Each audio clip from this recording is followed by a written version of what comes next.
خیارکم خیارکم لأہلہ، تم میں سب سے زیادہ پسندیدہ وہ ہے جو اپنے متعلقین کے ساتھ، اپنے گھر والوں کے ساتھ اچھا ہو۔ حضرت محمد رسول اللہ صلی اللہ علیہ وسلم جہاں تمام معاملات میں اعلیٰ درجے کے تھے، گھر والوں کے ساتھ حسن سلوک میں، بہترین برتاؤ میں اور اچھے اخلاق میں بھی آپ اعلیٰ مرتبے پر تھے۔ آپ کا ارشاد ہے کہ تم میں سب سے اچھا وہ ہے جس کے اخلاق اچھے ہوں۔ آپ کی زندگی کا ہر گوشہ، آپ کی زندگی کا ہر شعبہ اور ہر حصہ مثالی اور پوری دنیا کے لیے ایک نمونہ ہے۔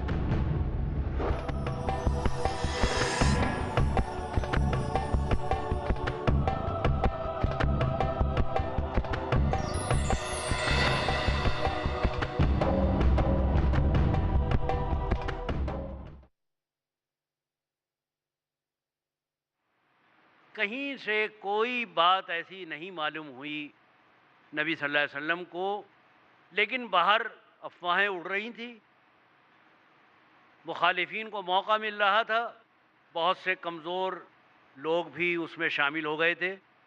حضرت عائشہ کو کچھ پتہ نہیں تھا، اتنا ضرور فرماتی ہیں کہ مجھے محسوس ہوتا تھا کہ حضور کی وہ توجہ میری طرف نہیں ہے۔ مجھے بخار آ گیا تو کبھی آپ نے آ کر بس یہ پوچھ لیتے تھے کیسی ہیں یہ، میرے پاس بیٹھتے نہیں تھے، مجھ سے بات نہیں کرتے تھے۔ آخر میں نے کہا کہ مجھے اپنے والد کے گھر بھیج دیجیے، تو میں اپنے والدین کے گھر چلی گئی۔ ایک روز قضائے حاجت کے لیے میں باہر جا رہی تھی تو ایک خاتون معمر انہی کے خاندان کی تھیں، ان کو ٹھوکر لگی تو انہوں نے اپنے بیٹے کو کوسنا دیا۔ تو میں نے کہا کیسی ہو تم ماں، اپنے بیٹے کو کوستی ہو؟ اس نے کہا کیا تھا بیٹا، تمہیں کچھ پتہ نہیں کہ تمہارے خلاف وہ کیا کرتا پھر رہا ہے؟ تب مجھے معلوم ہوا کہ لوگوں نے میرے خلاف سب کچھ ایسا زہر اگلا ہوا ہے۔ حضرت عائشہ اسی غم میں بیمار پڑ گئیں۔ حضور نبی کریم صلی اللہ علیہ وسلم پر بہت اثر تھا، بہت ساری باتیں اس سے نکلتی ہیں۔ ایک مسئلہ اس سے یہ نکلتا ہے، اور بڑا اہم مسئلہ ہے، کہ حضور نبی کریم صلی اللہ علیہ وسلم کو اللہ تعالیٰ کچھ باتیں بتا دیتے تھے غیب کی۔ اگر اللہ تعالیٰ غیب کی باتیں آپ کو نہ بتائیں تو خود آپ کو پتہ نہیں لگتا تھا۔ جس بات کا پتہ اللہ تعالیٰ بتانا چاہتے تھے غیب کی باتوں کا، وہ آپ کو پتہ لگ جاتا تھا، اور جس کے بارے میں اللہ تعالیٰ نہیں بتانا چاہتے تھے تو غیب کی اس بات کا آپ کو پتہ نہیں لگتا تھا۔ اس واقعے میں حضور صلی اللہ علیہ وسلم کو اصلیت کا اور حقیقت کا اور غیب کا علم اگر ہوتا تو آپ کہتے کہ مجھے تو معلوم ہے، ایسا ہوا ہی نہیں۔ لیکن آپ نے یہ نہیں فرمایا، جب تک اللہ تعالیٰ نے آپ کو باخبر نہیں کیا آپ کو خبر نہیں ہوئی۔ اوروں سے معلومات کرتے رہے، تحقیق کرتے رہے، معلوم ہوا کہ نبی کا علم غیب براہ راست نہیں ہوتا، اللہ تعالیٰ چاہتے ہیں تو بتا دیتے ہیں۔ بہت سی غیب کی باتیں آپ بتا دیتے تھے، مگر جب اللہ تعالیٰ آپ کو بتاتا، اگر اللہ تعالیٰ نے نہیں بتایا تو آپ کو نہیں معلوم ہوتا تھا۔ اس واقعے میں اللہ کو یہی منظور تھا کہ آپ اس کشمکش سے گزریں۔ اگر پہلے دن ہی آپ کو اللہ تعالیٰ بذریعہ وحی باخبر کر دیتے تو وہ جو انسانوں پر ایسی حالت میں کہ جب اس کی بیوی پر الزام لگ رہا ہو، اس وقت جو تحمل اور تدبر اور اس وقت میں جو ثابت قدمی کی ضرورت ہے، اس وقت جو کردار سامنے آنا تھا وہ کیسے آتا؟ اگر کسی کی بیوی پر تہمت لگے، تا قیامت ایک گھرانے کو مثالی گھرانہ بننا ہے، اور ہمیشہ حالات ایک ہی جیسے تو نہیں رہتے۔ اگر ایسے واقعات پیش آئیں، اس صورت میں کیا ہونا چاہیے؟ نبی کا کردار کیا آئے گا سامنے؟ اس لیے اللہ کو یہی منظور تھا کہ نہ بتایا جائے۔ جب منظور ہوا بتانا، پھر قرآن میں بتایا، کھلے عام بتایا۔ جب وحی نازل ہوئی، حضور نبی کریم صلی اللہ علیہ وسلم تشریف لے گئے، اور خوشخبری دی کہ اللہ تعالیٰ نے خود آپ کی عصمت و عفت کی گواہی دے دی ہے. معمولی بات نہیں ہے. اللہ تعالیٰ خود گواہی دیں اور وہ شہادت و گواہی گھرانہ نبوت کی عفت و عصمت کی اور اس کے اخلاق کی اور اس کی بلندی کی ہمیشہ کے لیے قرآن میں محفوظ رہ جائے، تا قیامت پڑھی جائے. تا قیامت پڑھی جاتی ہے، پڑھی جا رہی ہے. آپ تشریف لے گئے اور وہ آیات پڑھی تو حضرت عائشہ کی والدہ نے اور حضرت ابوبکر نے فرمایا کہ حضور کا شکریہ ادا کرو. حضرت عائشہ نے کہا میں ان کا شکریہ کیوں ادا کروں، میں تو اپنے اللہ کا شکریہ ادا کروں گی. اور فرمایا کہ مجھے یہ امید نہیں تھی، یہ تو خیال تھا کہ اللہ تعالیٰ میری عصمت اور پاک دامنی کی خبر تو دیں گے، لیکن قرآن نازل ہوگا، آیات قرآنی نازل ہوں گی، یہ مجھے امید نہ تھی. تو اس گھرانے کا مرتبہ بھی بلند ہوا. جو دشمن چاہتے تھے اس کے برخلاف، وہ تو اخلاقی طور پر ان کو گرانا چاہتے تھے، اللہ نے ان کو اٹھا دیا. تو یہ آپ کی تربیت تھی اس گھرانے کی. اگر کوئی غیر تربیت یافتہ گھرانہ ہوتا تو کبھی کا ڈوب جاتا، بہہ جاتا اس سیلاب میں. لیکن کسی نے کوئی برائی نہیں کی، جبکہ سوتنیں تھیں. سوتنوں میں آپس میں تھوڑی بہت ہوتی رہتی ہے، ہوتی بھی رہتی تھی ہلکی پھلکی، لیکن وہ ہلکی پھلکی ایک حد تک ہی رہتی تھی بس. ایسا نہیں کہ دوسرے کا کردار پر حملے ہوں. تو میں عرض یہ کر رہا تھا کہ یہ تمام واقعات کی ہلکی سی جھلک آپ کو دکھا کر کہ نبی کا گھرانہ ایک مثالی گھرانہ ہے. آپ کے اخلاق ان تمام مرحلوں میں کس طرح سے آپ گزرے ہیں، کس طرح آپ نے برداشت کی ہے. پھر جن لوگوں نے آپ کے خلاف ان معاملات میں حصہ لیا تھا ان کے ساتھ آپ نے کیا سلوک کیا. ان کے ساتھ کبھی آپ نے بس سلوکی نہیں کی، یہاں تک کہ حضرت عائشہ نے کبھی ان کا برائی میں نام نہیں لیا. حضرت حسان رضی اللہ تعالیٰ عنہ جو شاعر نبوت کہلاتے ہیں، جب ان کا ذکر آتا تھا تو حضرت عائشہ کہتی ہیں کہ نہیں، حضرت حسان نے بھی حصہ لیا تھا حضرت عائشہ کے خلاف مہم میں. کبھی حضرت عائشہ نے حضرت حسان کے خلاف ایک لفظ نہیں کہا. ہمیشہ ان کی تعریف کی کہ حضور صلی اللہ علیہ وسلم ان کے اشعار سے بہت خوش ہوا کرتے. جواباً بھی کوئی حملہ نہیں ہوا. آدمی عام طور پر یہ ہوتا ہے بھائی مجھے کہا تو میں نے بھی کہہ دیا. نہیں، جواب میں برائی کا جواب برائی سے تو دینا کیا مانا، برائی کا جواب اچھائی سے دیا ہے پورے گھرانے نے. اتنی بیویاں آپ کی، اولادیں، کسی کے اندر آپ کو یہ نظر نہیں آئے گا حضور کے اخلاق کی اور آپ کے اوصاف کی جھلک تو نظر آئے گی. حضرت فاطمہ میں بھی نظر آئے گی حضرت نبی صلی اللہ علیہ وسلم کے اخلاق کی جھلک. تکلیفیں اٹھا رہی ہیں، مشقت برداشت کر رہی ہیں، پانی ڈھو ڈھو کے لا رہی ہیں. حضور صلی اللہ علیہ وسلم اوروں کو غلام اور باندیاں دے رہے ہیں. حضرت علی کہتے ہیں کہ تم بھی جا کے کہہ دو ابا سے.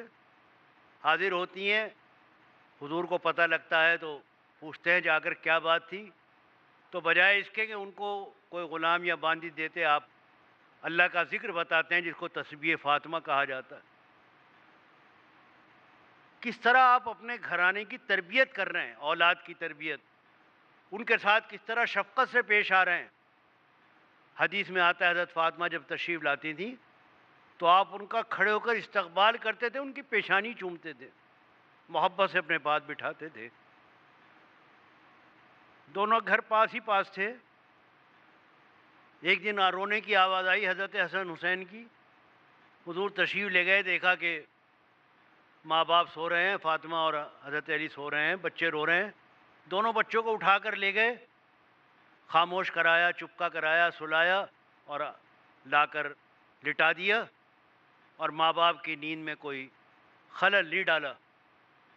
یہ شفقت اپنے نواسوں کے ساتھ حضرت حسین میں آپ کی صورت کی بھی جھلک تھی، حضرت حسن میں بھی جھلک تھی، اطوار و اوصاف میں بھی جھلک تھی. تو پورا گھر، پورا گھرانہ نبوت کے اوصاف کی اور اخلاق کے رنگ میں رنگا ہوا تھا، مثالی گھرانہ تھا۔ تو حقیقت یہ ہے کہ یہاں آپ کی عبادت ہمارے لیے نمونہ ہے، آپ کی زندگی کا ہر گوشہ ہمارے لیے نمونہ ہے، وہاں آپ کا گھر بھی ہمارے گھروں کے لیے نمونہ ہے۔ اگر ہم اس نمونے کو اپنا کر اپنے گھروں کی اصلاح کر لیں گے، اپنے گھروں کو نبی صلی اللہ علیہ وسلم کے گھر کے طریقے پر بنانے کی کوشش کریں گے، تو ہمارا گھر بھی ایسا ہی مثالی اور منور اور روشن گھر ہو جائے گا، اور گھریلو مسائل ہمارے حل ہو جائیں گے۔ آج اولاد کی تربیت کی، گھر والوں کی تربیت کی بہت زیادہ ضرورت ہے، چونکہ بددینی گھروں میں داخل ہو چکی ہے۔ اس لیے میں نے اس موضوع کو آپ کی خدمت میں پیش کیا ہے کہ ایک گھر ٹھیک ہو جائے تو اس کا مطلب یہ ہے کہ آگے کی اصلاح پورے محلے کی بھی ہو سکتی ہے۔ ابتدا ہمیں اپنے گھر سے کرنی چاہیے، اور اس کے لیے ہمیں سیرت نبوی کا مطالعہ کرنا چاہیے، اپنے بچوں کو بھی، گھر والوں کو بھی سنانا چاہیے وہ واقعات اور وہ قصے اور وہ تاریخ کی وہ باتیں، دین کی وہ باتیں جس سے ان کا مزاج بنے، مزاج دینی بنے۔ دینی مزاج بن جائے تو باہر کی ہوا کا اثر کم ہو جاتا ہے۔ اللہ تعالی ہمارے تمام گھروں کو ایسا ہی بنا دے، یہی میری دعا ہے اور تمنا ہے، اور اسی دعا کے ساتھ آپ سے دعا کی درخواست کرتے ہوئے اجازت چاہتا ہوں۔ وآخر دعوانا ان الحمد للہ رب العالمین۔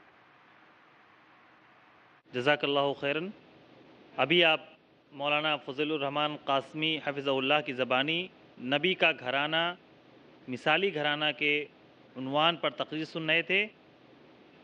تقریر کے بعد اب ہم اپنے مولانا محترم کے سامنے کچھ سوالات پیش کرتے ہیں، اور چاہتے ہیں کہ آپ ان سوالوں کے جواب دے دیں جو کہ ہمارے سامعین، ہمارے حاضرین کے ذہنوں میں آئے ہیں۔ پہلا سوال سمیر بھائی ہیں، پوچھتے ہیں کہ آج ہمارے گھروں میں ساس اور بہو کے درمیان شدید اختلاف پایا جاتا ہے، مولانا اس کی وجہ کیا ہے اور اسے کیسے دور کیا جائے؟ ذرا تفصیل سے روشنی ڈالیں۔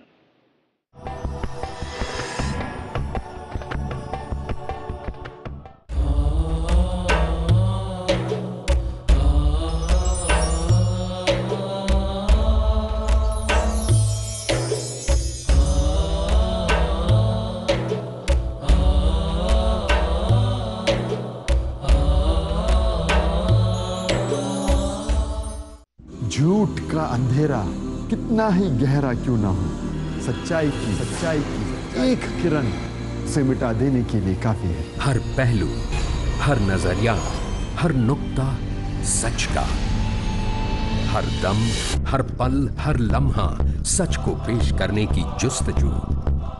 آئیے میرے ساتھ اور حق کو جانیے۔ عالم انسانیت کے لیے سچائی کی روشنی۔ ڈاکٹر ذاکر نائک پیش کریں گے اظہار حق، ہر پیر سے سنیچر رات 10 بجے اور دوبارہ صبح 8:30 بجے انڈیا میں پیس ٹی وی اردو پر۔ کب، کہاں، کیسے نازل ہوا قرآن؟ شمسی حساب سے 22 سالوں میں قرآن نازل، سن 610 عیسوی سے لے کر 632 عیسوی تک یہ حجاز میں نازل۔ حجاز جزیرہ نمائے عرب کا ایک خاص حصہ ہے۔ کیسے نازل ہوا قرآن؟ لیلۃ القدر میں پورا قرآن لوح محفوظ سے، کتاب مکنون سے، ام الکتاب سے نقل کر کے اتار دیا گیا سمائے دنیا تک۔ پہلا آسمان جسے ہم کہتے ہیں، وہ آسمان جو قریب ترین ہے دنیا میں۔ ڈاکٹر اسرار احمد۔ محمد الرسول اللہ پر یہ نازل ہوا، تھوڑا تھوڑا نجمن نجمن، درجہ بدرجہ، تدریجن۔ کیا کہتی ہے دنیا؟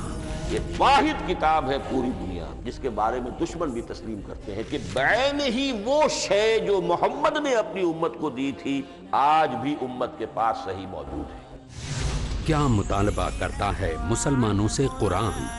بیان القرآن، اگلا پروگرام پیس ٹی وی اردو پر۔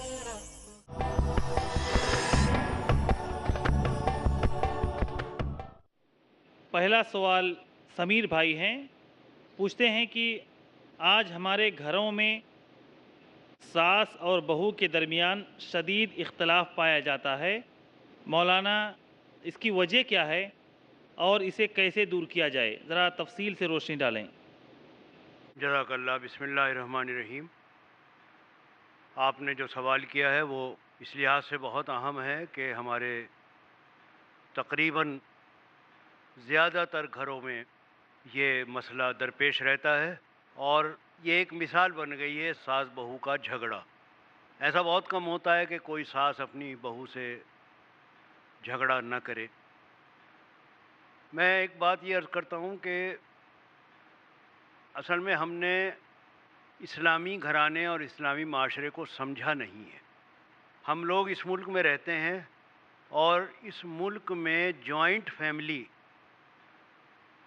مشترکہ خاندان کا رواج ہے اور اس کو اچھا اور بہتر سمجھا جاتا ہے۔ ایک پہلو تو ہے ماں باپ کی خدمت کا، وہ بہت اہم ہے، لیکن اسلام نے اس بات کو پسند کیا ہے کہ آنے والی بیوی بہو اور اس کا شوہر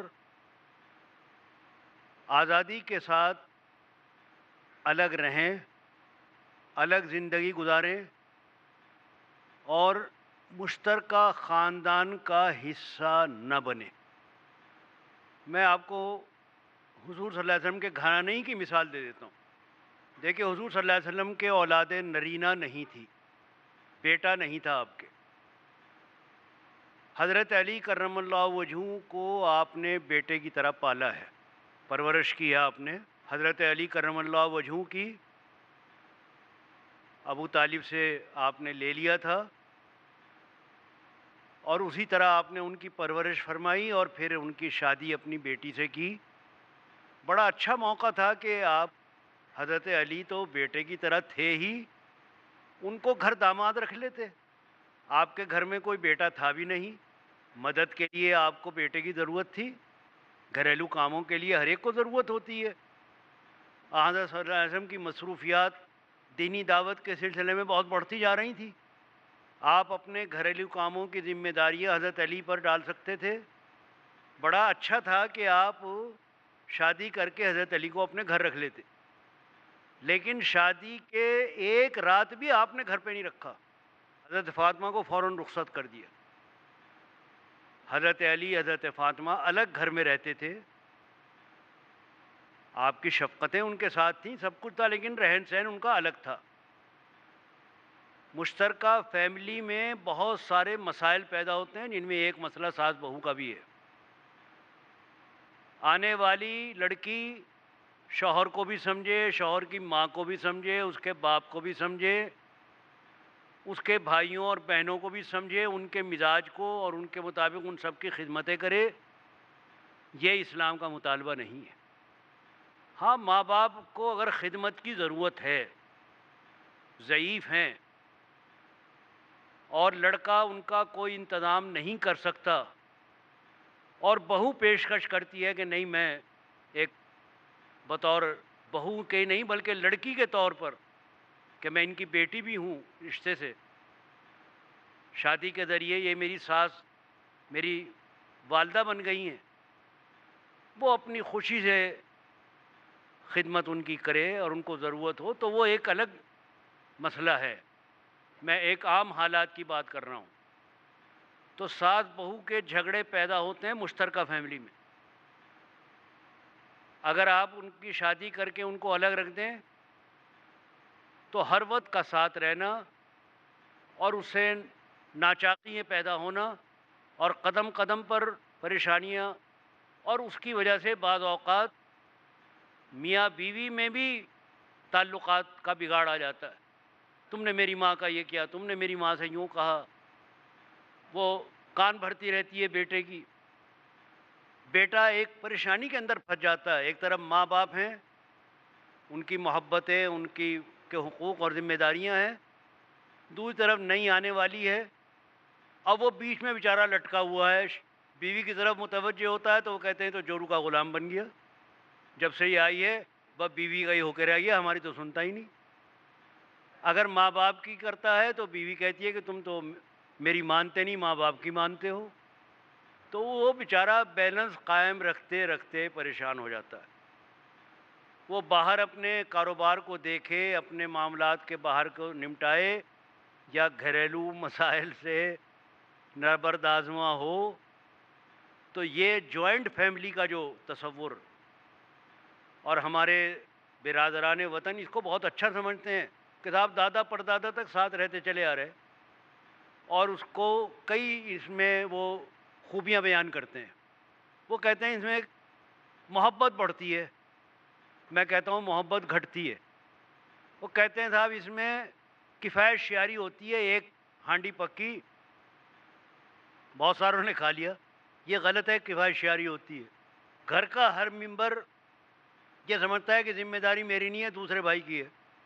یہ کیوں نہیں کماتا، یہ کیوں نہیں کرتا. یا اگر باپ بھی کما رہا ہے تو سمجھتا ہے کہ باپ کو کرنا چاہیے، میں بچا لوں پیسے جتنے بچا سکتا ہوں. وہ محنت کم کرتا ہے، بچت کرتا ہے، اپنی ذمہ داری کو خود اٹھانے کی کوشش کم کرتا ہے. جب آدمی پر بوجھ پڑتا ہے، ذمہ داری پڑتی ہے، تو بہرحال وہ اس کو پورا کرنے کی کوشش کرتا ہے. اس میں اگر کوئی ملازمت ہے تو وہ کوئی الگ سے کام کرنے کی کوشش کرے گا کہ میرے اخراجات پورے ہو جائیں. تو یہ کہنا کہ اس میں مالی بچت ہے یہ بھی غلط ہے. یہ کہنا کہ محبت بڑھتی ہے یہ بھی غلط ہے. اگر یہ غلط نہ ہوتا تو ہمارے حضور نبی کریم صلی اللہ علیہ وسلم جوائنٹ فیملی کا ہی درس دے کر جاتے اور پسند کرتے اور دکھاتے کہ دیکھو میں نے علی کو بیٹا بنا کر اور بیٹی کو اپنے گھر میں رکھا، تم لوگ بھی ایسا ہی کرنا. وہ نمونہ ہمارے بن جاتا. ہم متاثر ہیں دوسرے لوگوں سے، ہمارے اوپر تاثر ہونا چاہیے اپنے نبی کا. ہم ان کی سیرت کو پڑھیں، ان کی زندگی کو دیکھیں. ہم معاشرت میں ان کو نمونہ نہیں بناتے. عبادت میں نمونہ بنا لیں گے، معاشرت میں نہیں بنائیں گے. اسی لیے یہ موضوع جو آپ نے سوال کیا ہے بہت اچھا سوال ہے. میں آپ کو داد دیتا ہوں، شکریہ ادا کرتا ہوں. اور میں نے تو اس پر مستقل مضمون لکھا ہے، اور میں یہی کہتا ہوں کہ ضرورت کی بات الگ ہے، کہیں کوئی مجبوری ہو جائے، ماں باپ ضعیف ہیں، والدہ اکیلی ہیں، ضعیف ہیں، وہ ایک دوسری شکل ہے. بہتر تو یہ ہے کہ اس صورت میں بھی آپ کوئی اور انتظام ان کے لیے کوئی ملازمہ رکھیں، کوئی اور خود خدمت کریں. حق جو ہے ماں باپ کی خدمت کا بیٹے پر ہے، آپ کی بیوی پر نہیں ہے. کرتی ہے تو اس کا شکریہ، لیکن ذمہ داری بیٹے پر ہے، بیٹا کرے گا. اگر بیٹے کا ساتھ اس کی بیوی بھی دے دیتی ہے تو اس کا احسان ہے، یہ ذمہ داری نہیں ہے اس کی. وہ اپنے شوہر کی محبت حاصل کرنے کے لیے، اپنے شوہر کی وجہ سے اگر اس کے ماں باپ کی خدمت کر دیتی ہے تو اس کا شکریہ، لیکن ذمہ داری اصل بیٹے کی ہے اگر ضرورت ماں باپ کو ہے. جس طرح کی بھی خدمت کی ضرورت ہے، پیسے سے یا ویسے، اور ادب و احترام تو بہرحال ماں باپ کا آخر تک ہے ہی جو اولاد کے ذمے ہے. تو ساس بہو کا جھگڑا ختم کرنے کا طریقہ کیا ہوا کہ الگ رہیے. چھوٹے چھوٹے مکان، اسی میں ایک ایک کمرہ لے لیتے ہیں. مکان جب آپ الگ رہنے کا رواج ہوگا تو مکان بھی بنائیں گے آپ. ہم نے تو عرب میں یہی دیکھا ہے، مدینہ طیبہ میں ہمارے بہت سارے دوست رہتے ہیں کہ شادی کر کے تمام وہ سامان الگ کر دیتے ہیں بیٹے کا، مکمل مکان تیار کر کے دکھا دیتے ہیں، دیکھیے صاحب یہ ہم نے بیٹے کے لیے. جب رخصت ہو کر اس کی بیوی جاتی ہے تو اس مکان میں جاتی ہے. وہ جہیز شوہر کی طرف سے ہوتا ہے، ہمارے یہاں جہیز بیوی لے کر آتی ہے. حالانکہ اسلام میں بیوی کی طرف سے جہیز ہے ہی نہیں، سامان عورت لے کر آتی ہے، وہاں مرد سامان کرتا ہے، شادی کی تیاری کا نام جہیز ہے، آنے والے مہمان کے لیے سامان کی تیاری شوہر کرتا ہے، اس کا نام جہیز ہے۔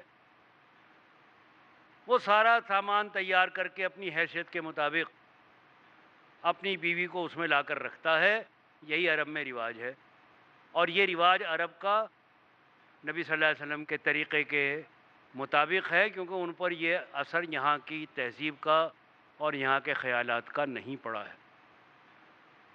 تو میرا تو یہی جو عرض کیا میں نے، باقی امید ہے انشاءاللہ صحیح ہوگی بات۔ جزاک اللہ خیر، شیخ نے بہت ہی عمدہ حل پیش کیا ہے، اور ضرورت ہے کہ ہم اسے سمجھیں۔ اللہ